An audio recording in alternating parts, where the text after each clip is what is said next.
Hello everyone और मेरे प्यारे प्यारे बच्चों। देखो बच्चों, आपको पता है कि हमारा जो चैनल है एनसीईआरटी एक्सप्रेस आपके लिए अच्छे अच्छे लेक्चर्स लेके आता है। और इस लेक्चर सीरीज़ में हमने आपके लिए क्या चला रखा है, इलेक्ट्रिसिटी का लेक्चर सीरीज़ चला रखी है फॉर टर्म 2 बोर्ड्स के लिए। तो जैसे आप देख रहे हो, मेरे पीछे पढ़ रहे हो, साइड में लिखा है कि ये जो है इलेक्ट्रिसिटी का लेक्चर नंबर 9 है, resistance in series.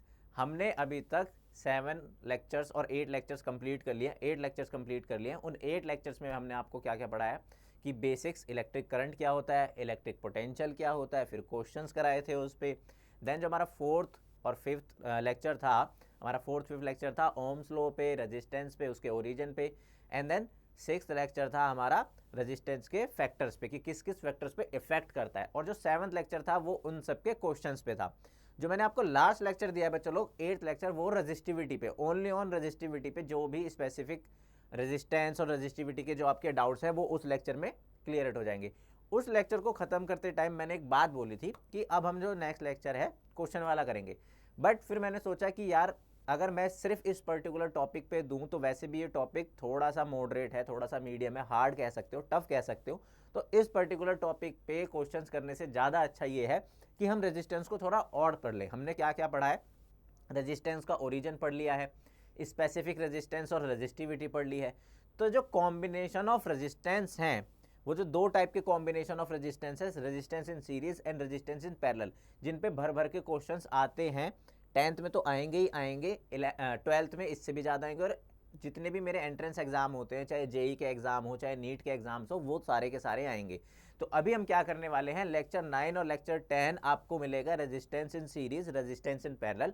And then जो लेक्चर 11 और 12 मिलेगा वो मिलेगा क्वेश्चंस और क्वेश्चन से। उसमें दो टाइप के अलग लेक्चर मिलेंगे आपको, एक में सिर्फ आपके ऑब्जेक्टिव टाइप ऑफ क्वेश्चंस मिलेंगे और एक में आपको ऑब्जेक्टिव प्लस सब्जेक्टिव और न्यूमेरिकल क्वेश्चंस मिलेंगे। तो इस तरीके से हमारा जो रेजिस्टेंस तक का पार्ट है, इलेक्ट्रिसिटी का चैप्टर 12 का, साइंस का रेजिस्टेंस तक का पार्ट है, वो बहुत अच्छे से कवर अप हो जाएगा। उसके बाद हमारी एक अलग उसी में सब यूनिट ऐड ऑन हो जाएगी या जुड़ जाएगी या स्टार्ट करेंगे हम, वो है heating effect of current.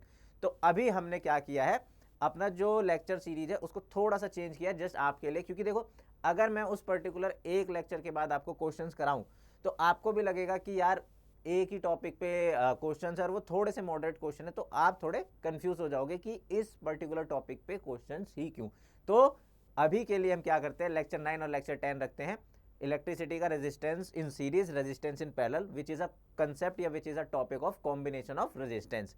Then इसको कवर करने के बाद मैं आपके लिए दो पर्टिकुलर लेक्चर लेके आऊंगा, जिसमें हम क्या करेंगे कि जो पहला लेक्चर होगा वो ऑब्जेक्टिव वाला होगा और जो दूसरा लेक्चर होगा वो ऑब्जेक्टिव, सब्जेक्टिव और न्यूमेरिकल वाला होगा, रेजिस्टेंस पे, कॉम्बिनेशन ऑफ रेजिस्टेंस पे, रेजिस्टेंस इन सीरीज पे, रेजिस्टेंस इन पैरेलल पे, ताकि आपके सारे के सारे एक साथ डाउट क्लियर हो जाए रेजिस्टेंस तक के।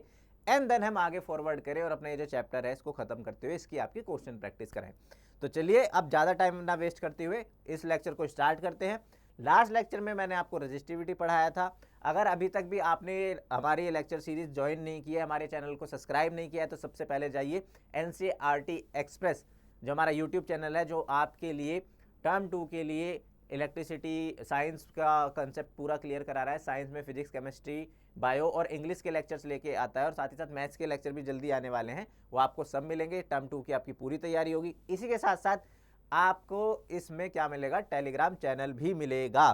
तो हमारा इसी से रिलेटेड बच्चा लोग क्या है, टेलीग्राम चैनल भी है। इस टेलीग्राम चैनल पे आपको क्या मिलेगा, जो हमारा टेलीग्राम चैनल है फाउंडेशन 9-10 के लिए है, इस टेलीग्राम चैनल पे, बाकी आपको इसके डिस्क्रिप्शन लिंक में भी मिल जाएगा, इस वीडियो के डिस्क्रिप्शन लिंक में। तो उस टेलीग्राम चैनल पे आपको डीपीपीज मिलेंगे, क्वेश्चंस मिलेंगे, हमारी जो रेगुलर क्लासेस की टाइमिंग है वो मिलेगी। तो जितनी भी इंफॉर्मेशन है वो आपको इसमें मिलती रहेगी। तो चलिए स्टार्ट करते हैं इस लेक्चर को। ये है lecture number 9, combination of resistance topic में से रेजिस्टेंस इन सीरीज पे बेस है ये। तो देखते हैं कि है क्या चीज़, हमें क्यों पढ़नी है, क्या इंपॉर्टेंस है हमारे लिए। तो बच्चा लोग देखो, जैसे कि कॉम्बिनेशन ऑफ रेजिस्टेंस, अभी तक हमने पढ़ा है कि जो हमारे रेजिस्टेंस होते हैं वो बेसिकली क्या होते हैं कि एक सिंगल रेजिस्टेंस तो ऐड होगा नहीं, क्योंकि हमारे जो घरों में कई सारे बोर्ड्स होते हैं, स्विचेस होते हैं, या अलग अलग कंपोनेंट्स होते हैं, उन अलग अलग कंपोनेंट्स के रेजिस्टेंस होते हैं। वो उन अलग अलग कंपोनेंट्स के जो रेजिस्टेंस हैं उनको जब हम कंबाइन करते हैं तो वो बेसिकली दो तरीके से कंबाइन हो सकते हैं। तो जैसे कि आप इस उसमें पढ़ रहे हो लेक्चर में, ये जो लाइन लिखी है कि there are two methods of joining resistors together. अगले पेज पे मैं आपको फिगर्स दिखाऊंगा, बट बेसिकली जो मेन दो मेथड हैं वो हम दो ही मेथड है, मतलब दो तरीके से हम रेजिस्टेंस को ज्वाइन कर सकते हैं। जो हमारे सर्किट होते हैं, होम के सर्किट, जो स्विचेस होते हैं, जो बोर्ड्स होते हैं, जो अलग अलग कंपोनेंट्स पूरे घर के जुड़े होते हैं, वो दो तरीके से जुड़ सकते हैं। या तो सीरीज में जुड़ सकते हैं या पैरेलल में जुड़ सकते हैं। सीरीज और पैरेलल मैंने आपको एक बार पहले भी क्वेश्चन वाले लेक्चर में पढ़ाया है, तो अगर अभी तक आपने वो लेक्चर नहीं देखा है तो देखिए, इसमें भी मैं वो अगेन सीरीज और पैरेलल में जो डिफरेंट है और जो सीरीज और पैरेलल को ईजी वे है समझने का, वो मैं आपको एक्सप्लेन करने वाला हूँ। तो figure shows an electric circuit in which 3 resistance, हमने 3 रेजिस्टेंस लिए हैं ताकि आप कंफ्यूज ना हो। 3 रेजिस्टेंस को लेके R1 R2 R3 को पहले सीरीज में, फिर पैरेलल में, देन सीरीज से जो हम नेट रेजिस्टेंस आता है कॉम्बिनेशन का, वो कैसे आता है, उसका क्या डेरिवेशन है। ये डेरिवेशन भी आ सकता है सीधा सीधा कि डिफाइन ओम्स लो, पूरा पूरा 4 नंबर में क्वेश्चन या 3 नंबर में क्वेश्चन कि derive the formula of total resistance in combination of resistance in series या इन पैरेलल। तो ये काफ़ी इंपॉर्टेंट है, कैसे इसको सॉल्व करते हैं। लाइन बाय लाइन आपको लिखना है, समझना है, पढ़ना है, साथ ही साथ अपने नोट्स भी बनाने। तो पेन पेपर लेके बैठ जाइए, पेन कॉपी लेके बैठ जाइए। अभी आपको जो इस लेक्चर में मिलेगा आने वाले थोड़े मिनट में ही, मतलब नेक्स्ट पेज से ही आपको वो सारा का सारा लिखना है, समझना है, पढ़ना है। और कहीं पे भी डाउट हो, कोई भी दिक्कत हो, तो कमेंट कर देना है उसी पर्टिकुलर पॉइंट पे या उस पर्टिकुलर टाइम पे, जब भी आप वीडियो देखो कि सर ये वाला टॉपिक मेरे को, ये वाला जो आपने बात बोली है, ये वाली समझ नहीं आई है, या ये चीज़ इस पर्टिकुलर लेक्चर में मेरे को नहीं समझ में आई। तो दो मेथड है हमारे पास टुगेदर ज्वाइन करने के। अगले पेज पे है, अभी मैं दिखाऊंगा। तो बेसिकली हमने क्या किया है कि जिसमें 3 रजिस्टर्स को हमने ऐड ऑन किया है, resistors having R1 R2 R3 joint end to end, here the resistor are said to be connected in series. अब देखो सीरीज का क्या कंसेप्ट है, अब पहले इसको समझ लेते हैं सीरीज और पैरेलल का। कि देखो ये क्या है कि ये दो आपको सर्किट डायग्राम दिख रहे हैं, इसमें सीरीज में कनेक्ट है और एक में पैरेलल में। तो सीरीज का सबसे पहले समझते हैं। आप इससे देखो कि ये मेरा R1 है, ये मेरा R2 है, ये मेरा R3 है। तो जब जैसे हम टग ऑफ वार गेम खेलते हैं, तो टग ऑफ वार में क्या होता है कि एक रोप है, एक रोप के पीछे एक पर्सन है, फिर उसके पीछे दूसरा पर्सन है, तीसरा पर्सन है। तो इस तरीके से जब 1 to 1 एक के पीछे एक लगे रहते हैं, या क्यू में, जैसे आप क्यू में खड़े हो और क्यू में आपने क्या किया, जस्ट एक सामने वाले पर्सन के ऐसे शोल्डर पे हाथ रख दिया, तो वो जो एक चेन बनती है, वो जो एक लाइन बनती है क्यू में, उसको बोलते हैं सीरीज कॉम्बिनेशन। तो सीरीज कॉम्बिनेशन सबसे पहले समझने की जरूरत है, क्योंकि आगे आने वाली क्लास में आप सेल्स भी पढ़ोगे सीरीज में, जो सेल का कॉम्बिनेशन है। तो पहले रेजिस्टेंस को हटा के माइंड में से ये माइंड में क्लियर करना है कि सीरीज कॉम्बिनेशन क्या है। रेजिस्टेंस पढ़ेंगे, फिर पहले सीरीज कॉम्बिनेशन समझते। तो सीरीज कॉम्बिनेशन क्या है बच्चों लोग, कि जैसे टग ऑफ वार में, जैसे हम रस्सी खींचने वाले गेम में एक रस्सी पकड़ते हैं, एक के पीछे एक लगा रहता है, या फिर किसी क्यू में खड़े रहते हैं, किसी लाइन में खड़े रहते हैं, और अगर लाइन में खड़े होने के बाद आपने सामने वाले के शोल्डर पे ऐसे हाथ रख दिए, और जो आपके पीछे वाला है उसने भी रख दिए, सामने वाले ने भी रख दिए, या फिर उससे भी ईजी, जैसे हम बचपन में वो गेम खेलते थे ना, रेलगाड़ी छुक छुक छुक छुक, वैसे वाला। उसमें क्या है कि जब हम रेलगाड़ी बनाते हैं तो वो जो कॉम्बिनेशन है 1 to 1 कनेक्ट रहता है, एक एंड से दूसरा एंड, दूसरे एंड से तीसरा एंड। लाइक आपके जो हैंड्स है, जो आपके हाथ हैं, वो एक के शोल्डर पे, फिर जो नेक्स्ट वाले पर्सन के हाथ है वो दूसरे के शोल्डर पे, जो नेक्स्ट है नेक्स्ट, ऐसे तरीके से जब कॉम्बिनेशन होता है, तो उस कॉम्बिनेशन को बोलते हैं सीरीज कॉम्बिनेशन। इसी के अपोजिट जो पैरेलल कॉम्बिनेशन होता है, उसमें क्या होता है कि एक पर्सन या एक क्यू ऐसे खड़ी है, उसके पैरेलली दूसरी क्यू खड़ी है, उसके पैरेलली तीसरी क्यू खड़ी है, उसके पैरेलली चौथी और पांचवी और छठी। तो उस तरीके से जब कनेक्ट होते हैं और उस पूरे सर्किट को हम एक वायर से कनेक्ट कर देते हैं, तो उसको हम बोलते हैं पैरेलल। जैसे कि आपको इस डायग्राम में देखने को मिल रहा है कि क्या है कि रजिस्टर इन सीरीज में आप साफ साफ देखो कि एक रेजिस्टेंस है, रेजिस्टेंस 1, रेजिस्टेंस 2, रेजिस्टेंस 3, और ये सारे के सारे 1 to 1 कनेक्टेड है। आपका ये रेजिस्टेंस है 1, फिर ये 2, फिर ये 3, ये पूरा का पूरा एक के पीछे एक कनेक्टेड है। तो इस पर्टिकुलर कॉम्बिनेशन को हम बोलते हैं रजिस्टर इन सीरीज या सीरीज कॉम्बिनेशन। बाकी ये सर्किट डायग्राम है, आपको समझ में आ रहा है। ये क्या है, मेरा एम्पियर है, ये है मेरा वोल्ट मीटर, और ये मेरे सेल्स है, बैटरी है। ठीक है, ये क्या है, मेरे सेल्स है, बैटरी है। इनको अच्छे से बना लेते हैं एक बार। ये क्या है, मेरा एम्पियर है, ठीक है, ये है मेरा वोल्ट मीटर, और ये है मेरा सेल। ये क्या है बच्चा लोग, मेरा सेल। तो ये क्या है, मेरा सेल है या बैटरी है, ठीक है। वैसे मैंने आपको समझा दिया था सर्किट में, बट अगेन इसको समझ लेते हैं अच्छे से। ये क्या है, मेरा बैटरी है, और ये है बच्चा लोग मेरा मेन इंपॉर्टेंट चीज़, स्विच।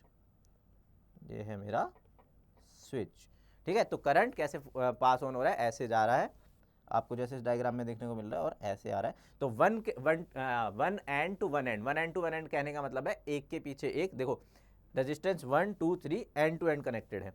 इसी तरीके से जो मेरा रेजिस्टेंस इन पैरेलल है, अब ये सारी चीज़ें सेम ही है, बट रेजिस्टेंस इन पैरेलल में देखो कि एक रेजिस्टेंस, जो रेजिस्टेंस 1 है वो यहाँ पे है, जो रेजिस्टेंस 2 है वो यहाँ पे है, जो रेजिस्टेंस 3 है वो यहाँ पे है, 1 2 और 3।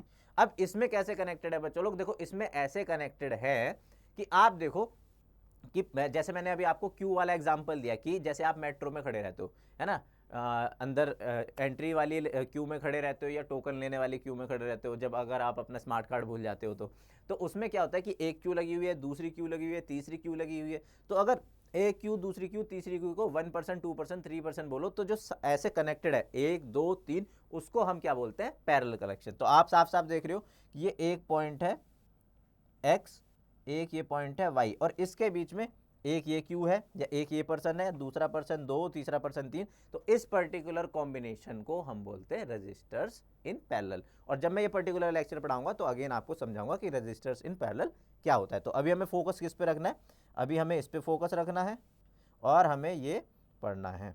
अभी इस पर्टिकुलर लेक्चर में हमें फोकस किस पे रखना है, इस वाली चीज़ पे कि रजिस्टर्स इन सीरीज़ क्या होता है, और इसको हम कैसे सॉल्व आउट करते हैं, हम इसको कैसे देखते हैं, पढ़ते हैं, समझते हैं, वो हमें देखना है, ठीक है। तो अब हमने देख लिया कि रजिस्टर इन सीरीज़ क्या होता है। रजिस्टर इन सीरीज़ में क्या होता है कि एंड टू एंड लगे होते हैं, एक के पीछे एक रजिस्टर्स लगे होते हैं। अब उसको जो उसका रजिस्टर्स नेट रेजिस्टेंस है कि हमें कॉम्बिनेशन चाहिए, तो ये जो पूरा सर्किट डायग्राम आप देख रहे हो, इस पूरे सर्किट डायग्राम का नेट रेजिस्टेंस, टोटल रेजिस्टेंस जो फाइंड करने का फॉर्मूला है, उसको हम डराइव करने जा रहे हैं, और वो काफ़ी इंपॉर्टेंट है। उसको जब आप डराइव कर लोगे तो उस पर्टिकुलर फॉर्मूले से सीधे सीधे क्वेश्चंस भी पूछे जाते हैं। और ये जो डराइव करने का तरीका है, इसको भी बहुत इंपॉर्टेंट है, ये भी सीधा पूछ लिया जाता है। जैसे सब्जेक्टिव एग्जाम है ना आपके, तो ये भी सीधा पूछ लिया जाएगा, बाकी न्यूमेरिकल्स तो इससे पूछे ही जाएंगे, और एंट्रेंस एग्जाम में तो ये भर भर के आने वाला है, तो काफ़ी इंपॉर्टेंट है। अब जो मैं बोलूँगा, अब जो मैं पढ़ाऊँगा, उसको अच्छे से सुनना है, समझना है, और अब आपने सारे नोट्स बनाते जाना है। इवन आपके नोट्स मिलेंगे, हम पीडीएफ टाइप में फॉरवर्ड करेंगे आपको हमारे टेलीग्राम चैनल के थ्रू। तो आपने अभी जो मैंने आपको टेलीग्राम चैनल बताया था उसको भी ज्वाइन करना है, ताकि जो भी मैं ये पढ़ा रहा हूँ, जो मैं नोट्स बनवा रहा हूँ आपके, ये आपको मिलते रहें। बट स्टिल आपको अपने हैंड रिटन नोट्स बनाने हैं। मैंने एक हैंड रिटन नोट्स पे भी वीडियो बनाई है, उसकी टेक्निक पे भी, वो भी आपको जल्दी मिलेगी, तो वो भी आप देखिए, ठीक है। तो अब हम क्या देख रहे हैं कि we know that the difference, हमने क्या देखा कि we know that the potential difference V is equally the sum of potential difference V1 V2 and V3। अब ये क्या बोल रहा है कि देखो सीरीज और पैरेलल में एक चीज समझ लो कि सीरीज में मेरा डिवाइड होता है। अगर ये चीज आप समझ गए, ये चीज आपने थोड़ा सा कंसेप्ट समझ लिया, तो आपको ये जो सॉल्व करने का तरीका है, ये जो आपके डराइव करने का तरीका है फॉर्मूले को, resistance in series, resistance in parallel, अब तो आएगा ही आएगा, अगेन 12th में भी आएगा, तो कभी कंफ्यूजन नहीं होगी। सीरीज में मेरे पोटेंशियल डिफरेंस डिवाइड होते हैं। जो सीरीज कॉम्बिनेशन होता है उसमें मेरी वोल्टेज डिवाइड होती है। क्यों होती है, क्योंकि देखो अब करंट तो एक ही वायर है, तो हर जगह जहां भी मेरा रेजिस्टेंस है वहां क्या है, हम ओम्स लॉ के थ्रू पढ़ेंगे कि V equals to I R. हमने अभी तक ओम्स लॉ के थ्रू पढ़ा है V equals to I R. अब अगर ईच रजिस्टर का R अलग है तो वहां पे V1 हो जाएगा R1 की जगह। अगर सपोज ऐसे देखो कि R1 अगर मैं यहाँ पे रख दूँ इस वाले फॉर्मूले में, अच्छा इसको दोबारा से लिखते हैं, जैसे इस फॉर्मूले को यूज़ करते हुए, इस फॉर्मूले को यूज़ करते हुए, ओम्स लॉ को यूज़ करते हुए हम क्या देखते हैं कि R1 पे कितना पोटेंशियल डिफरेंस होगा, V1, R2 पे कितना होगा, V2, और R3 पे कितना होगा, V3। क्यों होगा, क्योंकि देखो एक ही वायर है, अलग अलग वायर नहीं है, अलग अलग क्यू में नहीं खड़े हैं। तो जब एक ही वायर है तो जो मेरा I है यहाँ पे वो रहेगा कांस्टेंट। तो ऐसे समझना है कि सीरीज में मेरा, सीरीज सर्किट में, सीरीज कॉम्बिनेशन में मेरा जो करंट होता है वो डिवाइड नहीं होता, पोटेंशियल डिफरेंस डिवाइड होता है, करंट कांस्टेंट रहता है। इसी से आप एक और बात समझ सकते हो कि पैरेलल में मेरा करंट डिवाइड होता है, पोटेंशियल डिफरेंस डिवाइड नहीं होता। ये चीज मैं आपको बताऊंगा पैरेलल वाले सर्किट में। तो सीरीज कॉम्बिनेशन में मेरे को क्या याद रखना है, अकॉर्डिंग टू ओम्स लॉ मैंने ये पढ़ा है, इसको लिख लेते हैं कि according to Ohm's law, according to Ohm's law, according to Ohm's law हमने ये देखा है कि V equals to I R होता है। तो आप देख रहे हो कि सीरीज कॉम्बिनेशन में जैसे टग ऑफ वार वाला एग्जांपल लेते हैं, एक ही रोप है ना, एक ही वायर है ना, तो उस एक ही वायर में कांस्टेंट करंट जाएगा। अब जितने पर्सन खड़े हैं वो अपने अकॉर्डिंग खींचेंगे, पुल ऑन करेंगे, अपने अकॉर्डिंग इन दैट सेंस कि अपने फोर्स के अकॉर्डिंग, अपने वेट के अकॉर्डिंग, अपने पावर ताकत के अकॉर्डिंग। तो उसी तरीके से जो रेजिस्टेंस लगे हैं, ये रेजिस्टेंस डिवाइड करेंगे पोटेंशियल को अपने रेजिस्टेंस के अकॉर्डिंग। अब ऐसे समझो कि इस पर्टिकुलर रेजिस्टेंस का है 1 ओम और करंट जा रहा है 10, और यहाँ पे है 2 ओम, करंट जा रहा है अगेन 10, तो यहाँ पे जो पोटेंशियल डिफरेंस होगा वो 10 होगा और यहाँ पे 10 इंटू 2 20 होगा। तो इस तरीके से मेरा पोटेंशियल डिवाइड होता है। ये चीज़ मेरे को समझनी है और बेसिक्स है बहुत काफ़ी ज़्यादा, तो इसमें कोई ज़्यादा वो एग्जाम्पल देने वाली बात नहीं है। बस ये है कि आपको ये ध्यान रखना है कि जो सीरीज कॉम्बिनेशन है उसमें मेरा क्या रहता है, रेजिस्टेंस कांस्टेंट रहता है और पोटेंशियल डिफरेंस डिवाइड होता है। अब इसको यूज करते हुए मैं आगे फॉर्मूला सॉल्व करूंगा। तो that is the total potential difference. तो होगा क्या बच्चा लोग कि जब मेरा पोटेंशियल डिफरेंस डिवाइड हो रहा है तो जो टोटल पोटेंशियल डिफरेंस है वो कॉम्बिनेशन हो जाएगा और वो डिवाइड होगा combination of resistors in series equal to the sum of potential difference across the individual resistors. ये कहने का मतलब ये है कि जब मेरा पोटेंशियल डिफरेंस डिवाइड होगा तो जो मेरा नेट पोटेंशियल है सर्किट का, ये जो नेट पोटेंशियल है सर्किट का, ये जो बैटरी का नेट पोटेंशियल है, यहाँ से जो बैटरी से जो मेरा पोटेंशियल डिफरेंस जा रहा है V, ये जो V क्या हो जाएगा, V हो जाएगा मेरा बच्चा लोग V1 plus V2 plus V3 plus n numbers. अभी यहाँ पे 3 रजिस्टर लगाए हैं तो V1 plus V2 plus V3, अगर मैं 4 लगाऊंगा तो V1 plus V2 plus V3 plus V4, n लगाऊंगा तो V1 plus V2 plus V3 plus V1 for n resistors. ये लिख देता हूँ आपके लिए, यहीं पे लिख देता हूँ, for n resistors, for n resistors. n कहने का मतलब है कि आप अपने अकॉर्डिंग कितने भी नंबर ऑफ रजिस्टर्स ले सकते हो। V equals to V1 plus V2 plus dot dot dot dot plus Vn। ठीक है, इसके कहने का मतलब ये है कि जब अगर n नंबर ऑफ रेजिस्टेंस आप यूज़ करोगे तो उस पर्टिकुलर फॉर्मूले में आप n को पुट कर सकते हो। अब ये n आपके हाथ में, आपने 2 रजिस्टर लगाए हैं, 3 लगाए हैं, 4 लगाए हैं, 5 लगाए हैं, तो पोटेंशियल डिफरेंस क्या होता है, net potential difference in series combination divide होता है और वो जो नेट पोटेंशियल डिफरेंस होता है वो इक्वली सम हो जाता है V1 plus V2 plus V3 plus V3। अब एक बात हमेशा याद रखनी है कि जो रजिस्टेंस है, जो सीरीज कॉम्बिनेशन है उसमें जो मेरे लगे हुए हैं रेजिस्टेंस, उसमें पोटेंशियल डिफरेंस डिवाइड होता है और पैरेलल में मेरा करंट डिवाइड होता है। अब आ जाते हैं नेक्स्ट पे। तो अब इसके बाद इसको ज़्यादा समझने की या इसको ज़्यादा सोचने की दिक्कत नहीं है, बस अब जो मैंने यहाँ पे लिखा है उसी को यहाँ पे फॉर्मूले में इलेबरेट कर दिया है। अब देखो फॉर्मूले में कैसे इलेबरेट कर दिया बच्चों लोग मैंने, कि apply Ohm's law to the entire circuit. तो सबसे पहले क्या किया है कि पूरे के पूरे सर्किट पे, इस पूरे के पूरे सर्किट पे ओम्स लॉ लगा दिया।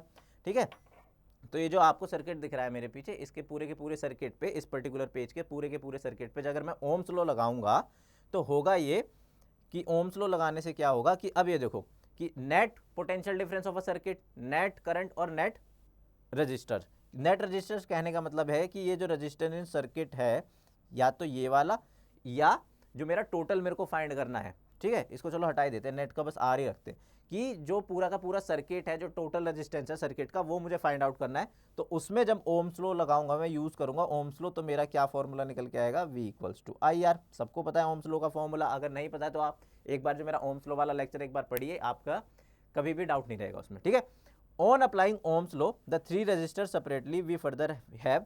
अब हमने अलग अलग रेजिस्टेंस पे ओम्स लॉ लगाया है, तो V1 इक्वल्स टू क्या हो जाएगा, IR1। मैंने आपको पहले ही बता दिया है कि रजिस्टर में मेरा सीरीज कॉम्बिनेशन में मेरे जो रजिस्टर जब कनेक्ट होते हैं उसमें जो मेरा करंट होता है वो कांस्टेंट होता है, करंट चेंज नहीं होगा, पोटेंशियल डिफरेंस चेंज होता जाएगा।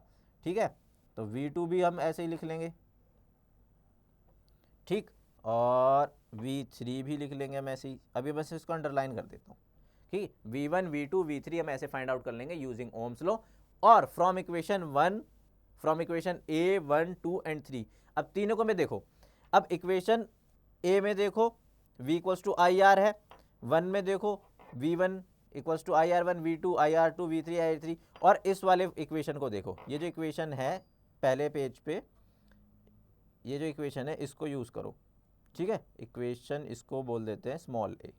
तो इस इक्वेशन स्मॉल ए को और ए 1 2 3 को यूज़ करके आपको क्या मिल रहा है, जैसे भी ये तो आपको पूरा पता ही है कि नेट रेजिस्टेंस है सर्किट का, लिखा हुआ भी है। तो जब एंटायर सर्किट का नेट रेजिस्टेंस पोटेंशियल है वी आई आर, और मेरे सीरीज में आई तो कांस्टेंट ही रहता है, तो यहाँ पे ये वाला फॉर्मूला यूज़ करेंगे हम, जो स्मॉल ए है, कि v equals to v1 plus v2 plus v3, और v क्या है यहाँ पे बच्चा लोग, इक्वेशन ए को यूज़ करते हुए आई आर, ठीक है, इस वाले फॉर्मूले को यूज़ करेंगे जस्ट। v क्या है आई आर, v1 क्या है आई आर वन, v2 क्या है आई आर थ्री। तो अब यहाँ से देखो i कांस्टेंट हो जाएगा, कांस्टेंट कहने का मतलब है कि i तो सब में कॉमन है, वो कट जाएगा, रिमूव हो जाएगा, तो RS यहाँ पे अब क्या है, resistance in series, RS equals to R1 plus R2 plus R3, ठीक, R1 plus R2 plus R3। तो इस तरीके से मेरा जो सीरीज का फॉर्मूला है नेट रेजिस्टेंस इन सीरीज, इस तरीके से हम उसको कैलकुलेट करते हैं। कुछ नहीं किया है मैंने, ये जो इक्वेशन ए है ये टोटल इक्वेशन है पूरे सर्किट की, ओम्स लॉ यूज़ किया है। ये वाला जो फॉर्मूला है कि जो मेरा रजिस्टर्स कनेक्ट होते हैं सीरीज में, उसमें पोटेंशियल डिफरेंस डिवाइड होता है, तो v equals to V one plus V two plus वी3, और इस वाले फॉर्मूले को यूज़ करके हम इस पर्टिकुलर फॉर्मूले पे पहुँचे हैं कि i equals to I R one plus I R two plus I R three. तो जो मेरा नेट रजिस्टर होगा, जो मेरा नेट रजिस्टर होगा सीरीज कॉम्बिनेशन में, वो क्या बनेगा, उसको बस s लिख दिया गया है सबस्क्रिप्ट में for series, R S equals to R1 plus R2 plus R3। और ये जो पर्टिकुलर फॉर्मूला है, जो पर्टिकुलर फॉर्मूला इसको आप लिख सकते हो, ये particular formula for very very important formula है। क्या है, बहुत ज़्यादा इंपॉर्टेंट है। तो आपको इसको क्या करना है, याद करना है। अगर याद मतलब अगर आपको ये लगता है कि इसको याद कर सकते हो, या बहुत सिंपल सी बात है, सीरीज में सीधे सीधे जुड़ते चले जाते हैं, ऐसे भी आप समझ सकते हो। तो अभी तक मैंने आपको क्या समझाया है कि हमारे जो कॉम्बिनेशन ऑफ रजिस्टर्स होते हैं दो तरीके के होते हैं, सीरीज और पैरेलल। सीरीज कौन से होते हैं, एक के पीछे एक, one and to one and another and, like tug of wire में या किसी भी क्यू में आप खड़े हो। पैरेलल में क्या होता है कि एक पर्सन खड़ा है, उसके बगल में दूसरा पर्सन खड़ा है, उसके बगल में तीसरा पर्सन खड़ा है। जैसे ऐसे समझ सकते हैं कि एक, अच्छा ये तो नहीं चलेगा, एक ये रजिस्टर है, इसको भी नहीं करते, हाँ इस वाले से समझाते कि एक ये रजिस्टर है, एक ये रजिस्टर है, एक ये है। अब आप समझो कि सब ये टोकन है, टोकन कहने का मतलब ये विंडो है। आप ऐसे समझो कि ये जो मैंने बनाई है ये विंडो है टोकन लेने की, या जैसे अगर आप ऐसे भी समझ सकते हो कि मैकडी में जब जाते हो, किसी रेस्टोरेंट में जाते हो, स्पेशली मैकडी में, तो क्या होता है कि वहाँ एक क्यू खड़ी मतलब एक बूथ होता है, दूसरा होता है, तीसरा होता है। आप अपना ऑर्डर देते हो, ऑर्डर देने के लिए, ऑर्डर प्लेस करने के लिए एक लाइन लगी होती है, दूसरी, तीसरी, इस तरीके के कॉम्बिनेशन को। और फिर यहाँ पे क्या होता है, सिटिंग एरिया। अब अगर इस तरीके का जो कॉम्बिनेशन होगा, इस पर मैं ऐसे एक वायर लगा दूँ, इस पर मैं एक ऐसे वायर लगा दूँ, तो ये जो वायर है, ये जो कॉम्बिनेशन है, इसको कॉम्बिनेशन को बोलेंगे रजिस्टर्स इन पैरेलल। तो पैरेलल में क्या होता है कि पैरेलली कनेक्ट होते हैं, एक साइड में दूसरा, दूसरा, तीसरा, चौथा। और सीरीज में क्या होता है बच्चों लोग, वन के पीछे वन, वन के पीछे वन। जैसे एक क्यू, ऐसे समझ लो कि एक सिंगल क्यू क्या है, रजिस्टर्स या एनीथिंग जो कॉम्बिनेशन ऑफ सेल्स या combination of resistors in series. एक क्यू, दूसरी क्यू, तीसरी क्यू, चौथी क्यू, वो है रजिस्टर्स इन पैरेलल। फिर सीरीज में क्या होता है, रजिस्टर्स इन सीरीज में हम क्या चीज़ देखते हैं कि जो रजिस्टर सीरीज में होते हैं उसमें पोटेंशियल डिफरेंस डिवाइड होता है। पोटेंशियल डिफरेंस कैसे डिवाइड होता है कि भाई एक ही क्यू है, एक ही वायर है पूरे सर्किट में, तो करंट रहेगा कांस्टेंट। जब करंट कांस्टेंट रहेगा और according to Ohm's law V equals to I R, और ईच रजिस्टेंस अलग अलग है, डिफरेंट है, R1 R2 R3, तो पोटेंशियल डिफरेंस को चेंज होना पड़ेगा, वो डिवाइड हो जाएगा। तो नेट पोटेंशियल डिफरेंस डिवाइड हो जाता है V1 V2 V3 में। V1 होता है IR1, V2 होता है IR2, V3 होता है IR3। और ये सारा का सारा हम ओम्स लॉ से देखते हैं, पढ़ते हैं कि according to Ohm's law V equals to I R है, तो V1 क्या हो जाएगा IR1, क्योंकि I तो कांस्टेंट है। V2 क्या हो जाएगा IR2, I कांस्टेंट है, R2 से V2, और V3 क्या हो जाएगा IR3। और net potential difference across the circuit क्या हो जाएगा, V1 plus V2 plus V3। अगर n रजिस्टर्स हैं अगर मेरे 2 से 3 से ज़्यादा हैं, 4 हैं, 5 हैं, तो आप n को कुछ भी पुट ऑन कर सकते हो। और यहाँ पे net resistors v1 plus v2 plus v3 plus vn, ये जो डॉट डॉट है कहने का मतलब है कि सब जब तक सम होगा जब तक वो n नंबर आप पुट ऑन नहीं कर देते हैं। ठीक है, तो अकॉर्डिंग टू ओम्स लॉ जो यहाँ पे लैंग्वेज फॉर्म में लिखा है, यहाँ पे मैथमेटिकल फॉर्म में लिख दिया है कि जो पूरे सर्किट का पोटेंशियल डिफरेंस होगा v equals to I R. अगर अलग अलग सेपरेटली अप्लाई करेंगे Ohm's law R1 R2 R3 पे, तो v1 equals to I R one, v2 equals to I R two, v3 equals to I R three. और from equation a1 2 3, और इसको भी ऐड ऑन कर सकते हो कि from previous equation and a1 2 3 I R equals to I R one, I R two, I R three, और I constant लेके कॉमन लेके इसको कैंसिल कर देंगे, तो मेरा आर एस जो नेट रेजिस्टेंस होगा R1 plus R2 plus R3। और ये जो फॉर्मूला है काफ़ी इंपॉर्टेंट है, अगेन मैं आपको बता रहा हूँ, ये ऐसे ऐसे ये जो मैंने आपको 2 पेज अभी समझाए हैं ना, ये ही सब्जेक्टिव में सॉल्व करने को आएंगे। और ये जो फॉर्मूला नंबर 4 है, जिसको मैं बार बार मार्क कर रहा हूँ कि बहुत इंपॉर्टेंट है, जो कि बहुत ही ज़्यादा इंपॉर्टेंट है, ये न्यूमेरिकल्स में पूछा जाता है, बहुत ज़्यादा पूछा जाता है, और इसी तरीके से पैरेलल का भी पूछा जाता है। तो अभी इस लेक्चर को ज़्यादा एलेबोरेट ना करते हुए, इस लेक्चर को ज़्यादा बड़ा ना करते हुए, मैंने आपको क्या क्या पढ़ाया समझा दिया है। तो अभी आपको क्या करना है, इस लेक्चर को देखना है। इस लेक्चर को देखने के बाद जो भी आपके माइंड में 1% भी, सिंगल परसेंट भी डाउट आते हैं, तो वो कमेंट बॉक्स में करना है। ये जो कंसेप्ट है काफ़ी बेसिक कंसेप्ट है, काफ़ी डीप कंसेप्ट है, आपको अच्छे से पढ़ना है, एक एक लाइन जो मैंने आपको बताई है लिखनी है, समझनी है। और कहीं पे भी आपको कोई दिक्कत होती है तो डाउट में आपको हमें पूछना, ताकि हम आपके डाउट सॉल्व कर सकें नेक्स्ट लेक्चर में। उसके साथ साथ आपको क्या करना है, जो हमारा टेलीग्राम का चैनल है, डॉक्टर आनंद मनीष जी का जो हमारा एनसीईआरटी एक्सप्रेस का चैनल है, इस जो चैनल डिस्क्रिप्शन लिंक में मिल जाएगा, इसको ज्वाइन करना है। इसको ज्वाइन करने के देखो कई सारे फायदे हैं कि डेली क्लास शेड्यूल होती है, तो आपको उसकी टाइमिंग पता चल जाएगी, स्टडी मटेरियल मिलेगा साथ ही साथ, और डीपीपीज मिलेंगे। डीपीपीज कहने का मतलब है डेली प्रैक्टिस पेपर, और क्लास एनोटेशंस। क्लास एनोटेशंस क्या होती है बच्चों लोग, जो मैंने अभी आपको ये पढ़ाया है, जो ये मैंने लिखा है इसमें, जो मैंने आपको समझाया है अलग से, इस लिखे हुए के साथ साथ जो मैंने आपको समझाया है, वो आपको पीडीएफ फॉर्म में मिलेगा। बट वो मिलेगा कब, जब आप इस चैनल को सब्सक्राइब करेंगे, और इस चैनल को सब्सक्राइब करने के साथ साथ आप इस टेलीग्राम चैनल को ज्वाइन करेंगे। तो अभी के लिए मैं नितिन आर्य फ्रॉम एनसीईआरटी एक्सप्रेस आपसे लेता हूँ अलविदा। सभी को राम राम, सलाम, नमस्ते, और मिलते हैं जल्दी एक ऐसे ही नए लेक्चर के साथ। तो ओके बच्चों, थैंक यू, मिलते हैं जल्दी।